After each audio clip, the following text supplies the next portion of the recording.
lorsque le procès et la date du procès est retenue, et 3 jours avant le procès, si je me présente à l'audience, il a le droit de dire est-ce que je le laisse comparaître libre ou alors est-ce qu'on le retient le temps du procès.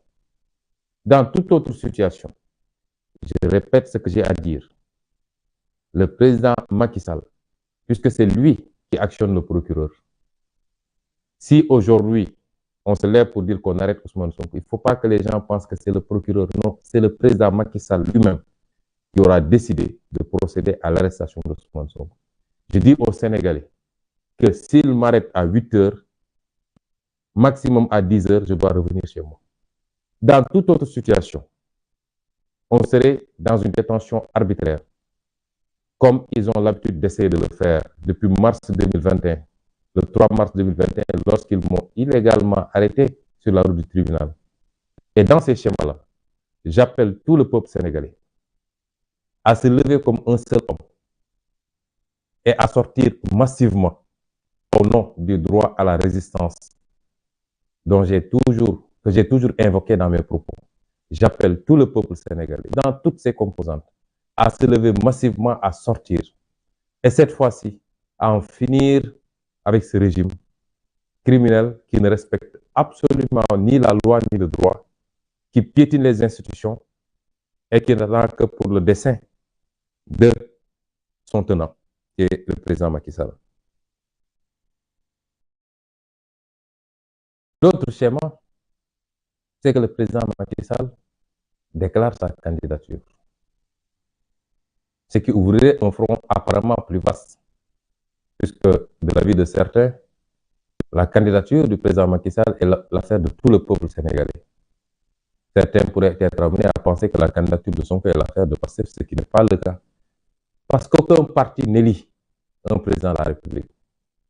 Aujourd'hui, les Sénégalais qui veulent de la candidature d'Ousmane Sonko et qui sont prêts à voter pour Ousmane Sonko, qui sont des milliers, voire des millions, ne sont pas tous de notre parti politique. Ils peuvent être des sympathisants. Mais c'est une question de principe. Au nom des principes et des valeurs, au nom de la démocratie, devrions-nous continuer à accepter qu'un seul homme parmi 17 millions ait un droit de vie et de mort politique sur qui il veut, et à chaque élection présidentielle ait le pouvoir, en instrumentalisant une justice totalement aplatie, de dire tel sera candidat et tel ne le sera pas. Et c'est pourquoi ce combat n'est pas le combat de Pastef, encore moins de Ousmane Sonko. C'est un combat de tout le peuple sénégalais. Mais dans cette seconde hypothèse où le président Macky Sall déclarerait sa candidature, je crois qu'il incombe à tout le peuple sénégalais de se mettre debout, de lui faire face et de dire non.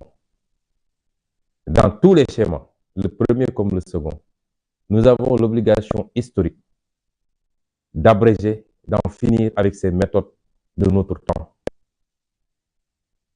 qui coûtent trop cher à ce pays, en termes de vies humaines, en termes de dégâts matériels, en termes d'atteinte à l'intégrité physique de jeunes Sénégalais à la fleur de l'âge. Nous ne devons plus accepter cela. Et c'est pourquoi, si on doit mener un combat, il faut qu'il soit définitif cette fois-ci. J'en appelle donc à un sursaut national. Si je pouvais avoir un terme plus fort que le gatsa-gatsa, je l'aurais utilisé en ces circonstances. Les jours et les semaines à venir seront cruciaux pour notre avenir. Il ne dépend que de nous, soit d'affronter notre destin, ou de baisser les bras et de laisser Macky Sall et son clan dérouler selon leur plan machiavélique. J'appelle le peuple sénégalais encore une fois à se mettre debout pour dire non. J'en profiterai pour lancer un certain nombre d'appels.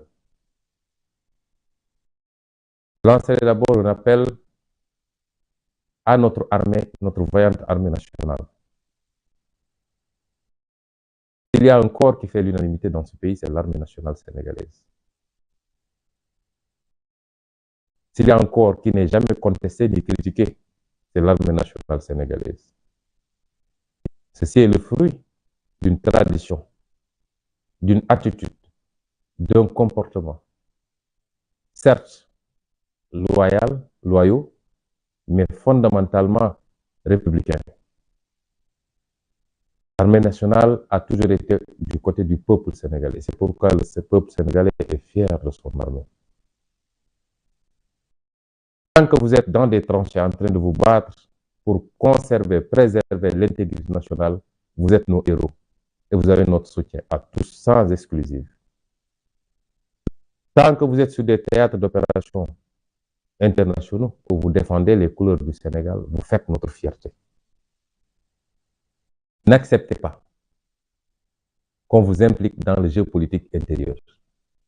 Ce n'est pas le rôle de l'armée nationale. Rappelez-vous de l'attitude, de la posture hautement républicaine de défense des intérêts du peuple du général Jean-Alfred Diallo quand il était à la tête de l'armée, après les événements ou au moment des événements de mai 68. Sa fameuse lettre adressée au président Senghor, où il lui intimait même l'ordre de ne pas mater le peuple, de revoir la taille de son gouvernement, de nommer des technocrates qui soient au service du peuple. C'est cela qui est attendu d'une armée républicaine, d'une armée du peuple sénégalais. Vous n'êtes pas une armée de Macky Sall. C'est le peuple sénégalais qui vous équipe, qui vous arme, qui vous paye vos salaires, qui vous paye vos uniformes. Ce que vous devez, vous le devez au peuple sénégalais. Aux dirigeants actuels de l'armée, je rappelle que vous avez un lourd héritage. Et l'histoire vous regarde et vous jugera. N'acceptez pas que le président Macky Sall, après avoir avili tous les segments, la justice, la fonction, la haute administration, tous les segments, qu'ils s'en prennent cette fois-ci à l'armée pour vous faire jouer un rôle qui n'est pas le vôtre. Si je dis cela, c'est parce qu'on a remarqué depuis quelque temps que pour une quelconque manifestation, c'est l'armée nationale qui est sortie, mobilisée dans les rues et les ruelles de Dakar. Ce n'est pas le rôle de l'armée nationale. Aujourd'hui, en France, il y a des manifestations d'une extrême violence. On n'a pas encore vu l'armée nationale dans les 4 coins de Paris. Si c'est pour intimider les manifestants, ce n'est pas votre rôle. Certes, ma conviction demeure que jamais cette armée nationale ne tirera sur le peuple sénégalais. Mais elle n'a pas vocation également à intimider les manifestants en sortant. Et au surplus, l'armée nationale n'est pas outillée pour le maintien de l'ordre.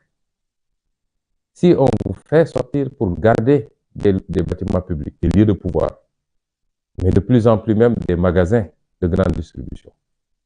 Si aujourd'hui les jeunes fonçaient sur ces locaux, qu'allez-vous faire? Ouvrir le feu sur ces jeunes? Puisque vous n'avez pas des outils de maintien de l'ordre, vous n'avez pas de grenades lacrymogènes, vous n'êtes pas formé pour le maintien de l'ordre. Je considère que vous devez être à tout moment du côté du peuple sénégalais et laisser le jeu politique se faire naturellement. Le jeu politique en démocratie, c'est un jeu électoral. C'est un jeu du débat politique, du débat d'idées.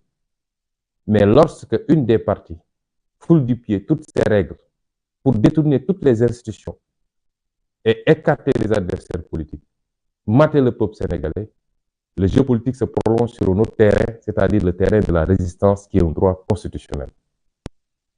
Si la majorité du peuple se lève pour résister et prend le dessus sur les forces de maintien de l'ordre traditionnel, même si cette majorité du peuple voulait marcher sur le palais, l'armée ne doit pas l'en empêcher, mais doit plutôt l'accompagner. Parce que c'est la souveraineté nationale qui se sera exprimée. La souveraineté n'appartenant qu'au peuple, lorsque la majorité du peuple ne se reconnaît plus dans un régime et qu'il le démontre de cette manière, l'armée nationale doit être du côté du peuple. Et j'en appelle donc à cette armée nationale. Vous faites notre fierté. Nous voulons que vous continuiez à être ce corps qui est au-dessus de la mêlée, qui n'est là que pour le peuple sénégalais et qui va continuer à faire notre fierté. Aux forces de défense et de sécurité classiques, la police et la gendarmerie, transformées aujourd'hui en milices supplétifs du président Macky Sall, comme j'ai dit. Je voudrais les amener à revenir à la raison. Parce qu'ils n'ont pas été formés, outillés pour devenir des assassins. Et c'est ce que Macky Sall est en train de faire, de les transformer en assassins, en meurtriers. Si vous êtes dépositaire aujourd'hui de la puissance régalienne, si vous avez des armes, c'est pour protéger le peuple et non pas l'utiliser contre le peuple. Mais pire encore, je voudrais que vous compreniez que lorsque les choses vont dégénérer, vous serez les seuls à vous retrouver devant des tribunaux nationaux ou internationaux. Et la dernière sortie du ministre des Affaires étrangères devrait vous édifier, puisqu'elle a dit sur un plateau de télévision, d'une télévision étrangère, que ce ne sont pas des milices qui ont ouvert le feu sur les populations, mais bien les forces de défense et de sécurité, en évoquant la légitime défense. Ce qui vous enfonce, vous, les forces de défense et de sécurité. Comment on peut invoquer la légitime défense lorsque vous faites face à des populations désarmées qui n'ont que des pierres entre leurs mains? La légitime défense, et celle qui a dit ça, c'est très bien ce qu'elle disait, puisqu'elle est avocate.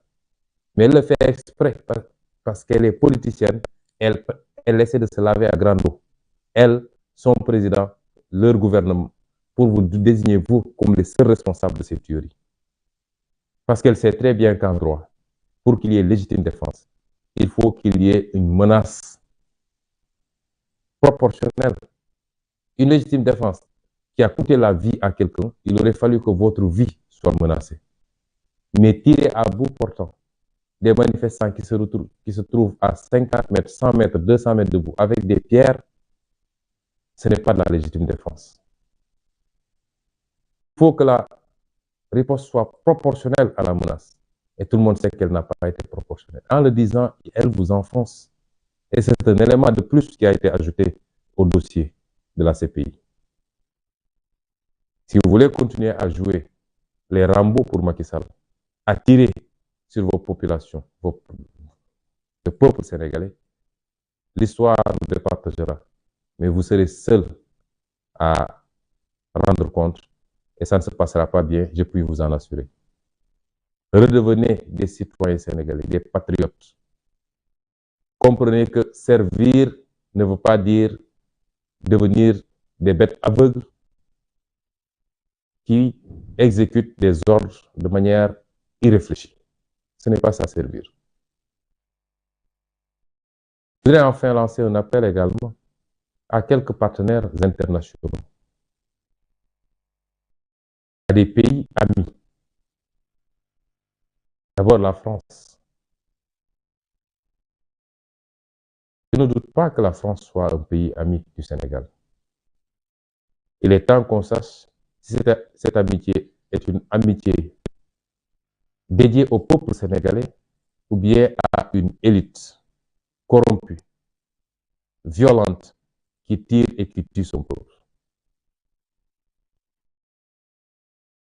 Oui, autant nous saluons l'attitude extrêmement professionnelle des médias français qui, lors des derniers événements, ont pu permettre au monde entier de voir ce qui se passait au Sénégal, là où les médias sénégalais n'osaient plus le faire ou ne voulaient plus le faire.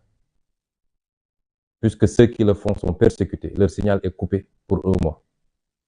Et d'autres refusent de le faire parce qu'ils veulent simplement jouer le jeu de ce pouvoir à l'agonie. Les médias internationaux de manière générale, et particulièrement les médias français, ont été d'un professionnalisme qu'il faut saluer. Oui, quand les choses sont faites correctement, il faut le dire.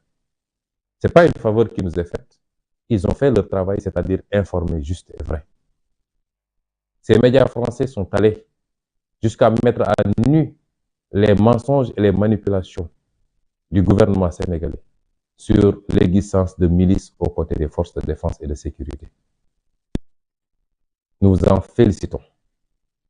Autant nous apprécions cela, autant nous respectons le communiqué du gouvernement français, qui semble refléter la nouvelle doctrine française de neutralité. signifiant que le gouvernement français ne soutient ni le pouvoir ni l'opposition, mais se donne le droit d'être en contact avec tout le monde et de discuter avec tout le monde. Mais autant nous espérons que tout cela ne cache pas un double langage. Pour cela, je souhaiterais demander au gouvernement français d'arrêter de collaborer militairement, policièrement et en tout autre terme de ce genre avec le gouvernement sénégalais pour les 7 prochains mois. Oui, tous les pays ont le droit d'entretenir des relations de coopération sur les questions de sécurité, de maintien de l'ordre. Et tous les pays ont le droit d'approvisionner ou de s'approvisionner en matière de matériel de gestion de l'ordre public. Mais lorsqu'un régime vire à la tyrannie, à la dictature, lorsqu'un régime tue et tire sur sa population, aucune démocratie digne de son nom ne doit se permettre d'équiper ce régime, de l'approvisionner et de lui fournir les moyens de ses crimes. Et c'est pourquoi nous voudrions demander à la France, pour les 7 mois qui nous séparent de cette élection présidentielle, de s'abstenir de tout approvisionnement en matériel de répression du gouvernement sénégalais, de s'abstenir d'envoyer des conseillers militaires